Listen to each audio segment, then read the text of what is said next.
determination of rate constant for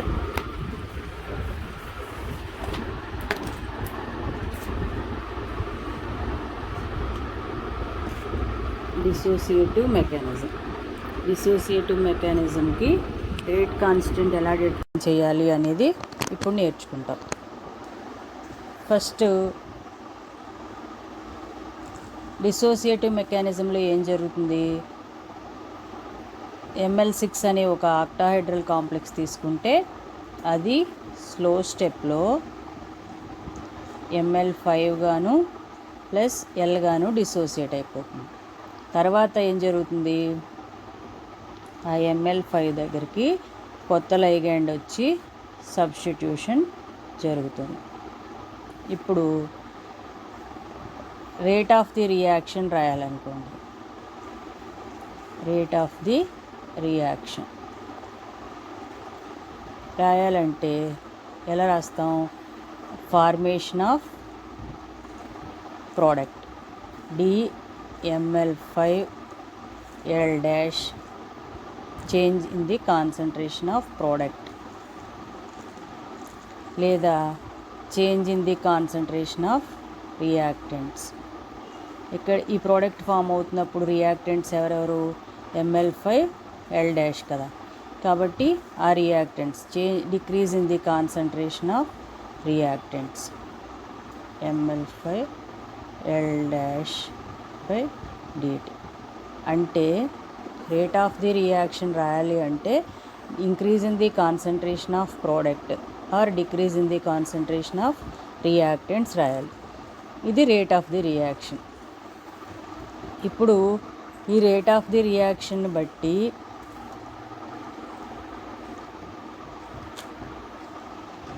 ఈ దాన్నే ఇంకో రేట్ ఈక్వేషన్ టర్మ్లో ఎలా రాయొచ్చు, K ఇంటూ ఇది K1 ఇది K2 అనుకుంటే మనం ఈ స్టెప్కి రాస్తున్నాం కదా రేట్ ఆఫ్ ది రియాక్షన్, కాబట్టి K2 ఇంటూ దాని రియాక్టెంట్స్ ఎవరెవరు, ML5L'.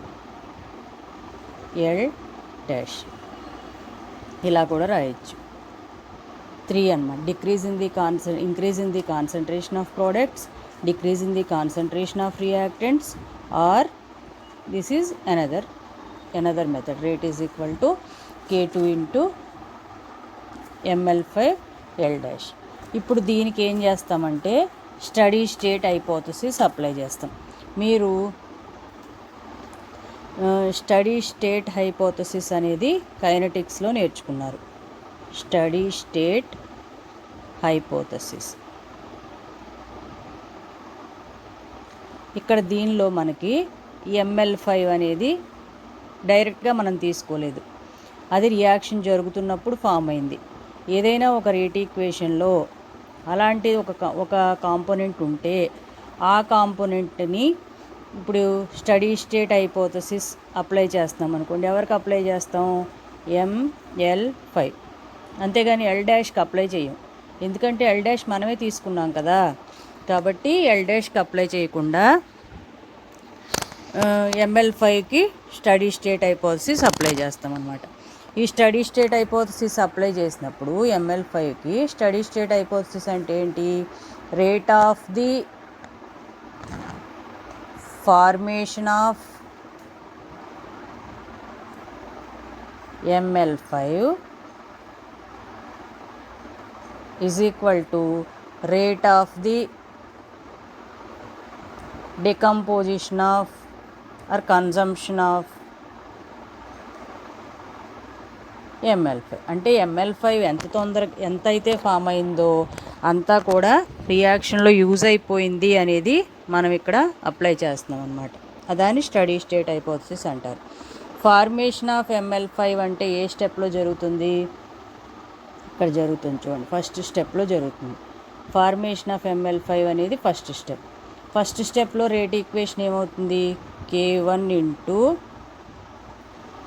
ML6 is equal to rate of the decomposition of ML5 consumption ఎక్కడ జరుగుతుంది, ఇది, దానిలో ఏమవుతుంది K2 ఇంటూ ML5L'. ఇది ఫస్ట్ స్టెప్ యొక్క rate equation is equal to second step యొక్క రేట్ ఈక్వేషన్. ఫస్ట్ స్టెప్లో ML5 ఎంత ఫామ్ అయిందో సెకండ్ స్టెప్లో ML5 అంతా కన్జ్యూమ్ అయిపోయింది అని చెప్తున్నాం అన్నమాట.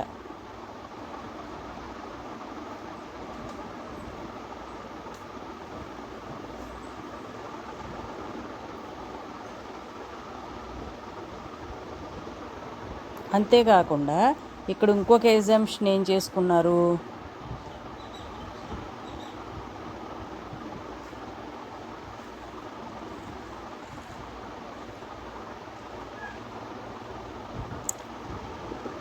ఫస్ట్ స్టెప్ అనేది ఇప్పుడు ఇలా స్టడీ స్టేట్ హైపోథసిస్ రాస్తున్నప్పుడు ఫస్ట్ స్టెప్ అనేది బ్యాక్వర్డ్ రియాక్షన్ కూడా ఉందనుకున్నారు. అంటే ఇక్కడ ఎలా రాసుకున్నారు, ML6 ML5 plus L, ML5 second step, ML5 plus L dash plus L dash. ఇది 3 స్టెప్స్ అన్నమాట. ఇది 1, ఇది 2, ఇది 3.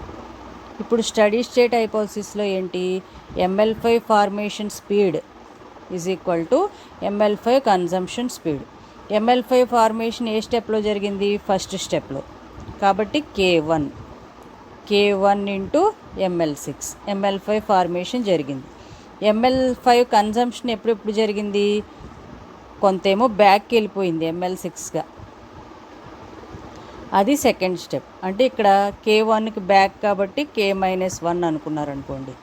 అప్పుడు ML5 కన్జంప్షన్ ఇంకొక స్టెప్ ఏమవుతుంది, K-1 ML5 ఇంటూ L.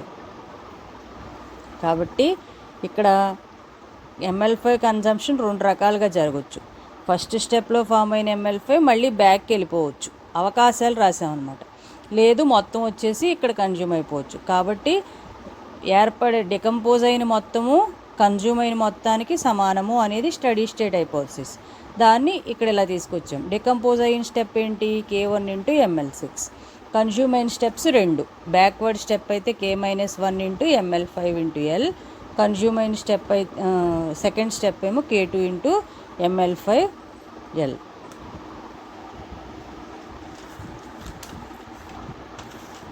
ఇప్పుడు దీనిలో నుంచి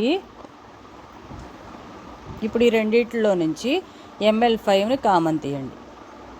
ML5ని కామన్ తీస్తే మీకేమొస్తుంది, K2 into L dash plus K-1 into L వస్తుంది. ఇప్పుడు దీన్ని ML5ని ఎంతో పక్కకు తీసుకురండి, మనకు తెలియదు కదా, దాన్ని అటుంచి దీన్ని తీసుకొస్తే ఏమవుతుంది, K1 into ML6 divided by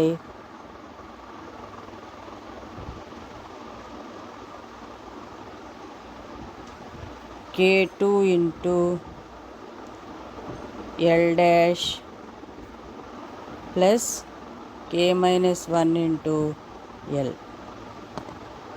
ఇది ML5 యొక్క వాల్యూ. ఇది ఈక్వేషన్ నెంబర్ 2 అనుకోండి.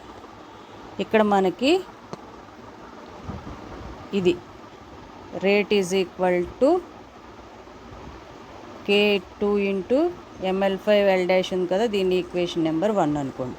ఇప్పుడు సబ్స్టిట్యూట్ 2 వాల్యూ ఇన్ 1.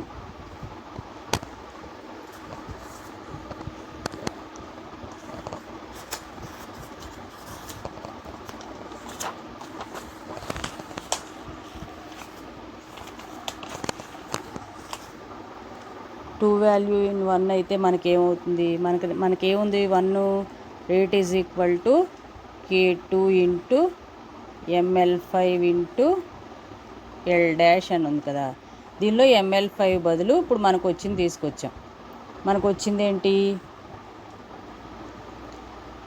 K2గా ఉంటుంది. ML5 మనకు వచ్చింది ఏంటి, K1 into ML6 divided by K2 L dash plus K-1 L కదా. ఇది పైన మనకు వచ్చింది, ఇది మొత్తం మనకి ml5కి వచ్చిన వాల్యూ, దాన్ని తీసుకొచ్చాం. ఆల్రెడీ K2 ఉంది, L' ఇంతకుముందు మనకు ఉంది. కాబట్టి ఓవరాల్గా డిసోసియేటివ్ మెకానిజంకి రేట్ ఈక్వేషన్ ఏమవుతుంది? Rate is equal to K1 into K2 into ml6 L' ఇక్కడ L6 అమ్మ, L6 అది okay. ml6 L' divided by K2 into L' plus K-1 into L. అయితే మనం ఈ సెకండ్ లైగాండ్ని మనమే తీసుకుంటున్నాం కదా. కాబట్టి ఒకవేళ సెకండ్ లైగాండ్ని మనం చాలా చాలా ఎక్కువ తీసుకున్నాం అనుకోండి ఫస్ట్ లైగాండ్తో కంపేర్ చేసినప్పుడు, అంటే ఇది చాలా చాలా ఎక్కువ దీంతో కంపేర్ చేసినప్పుడు, కాబట్టి ఇది నెగ్లెక్ట్ చేయొచ్చు. If L' is greater than L we can neglect this. అప్పుడు ఏమవుతుంది? దెన్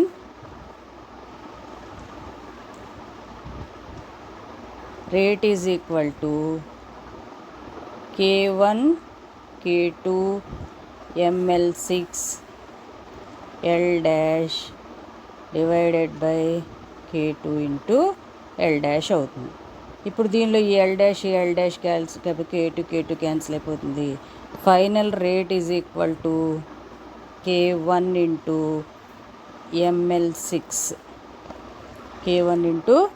ml6 వస్తుంది.